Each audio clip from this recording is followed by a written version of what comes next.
तर राज्याचं नेतृत्व मोदी शहा ठरवतील असं संजय राऊतांनी म्हटलं। राज्याचं नेतृत्व कोण करणार हे आमदार ठरवणार नाही असं राऊतांनी म्हटलंय।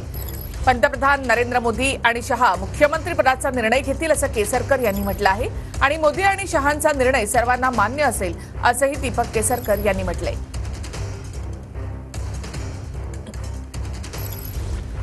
राज्याचं नेतृत्व मोदी आणि शहा ठरवतील असं संजय राऊतांनी म्हटलेलं आहे।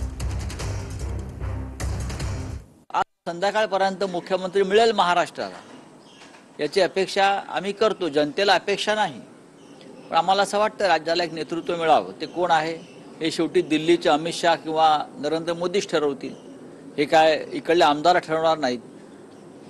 भारतीय जनता पक्षाकडे स्वतःचं बहुमत आहे। भारतीय जनता पक्षाचा जो हक्क आहे सरकार स्थापनेचा तोच राहील असं मला वाटतं आहे। प्रत्येक कार्यकर्त्यांच्या भावना असतात की आपल्या पक्षाचा मुख्यमंत्री व्हावा, परंतु तीनही पक्षांनी स्पष्ट सांगितलेलं आहे की जो निर्णय आदरणीय मोदी साहेब आणि शहा साहेब घेतील तो सर्वांना मान्य राहील।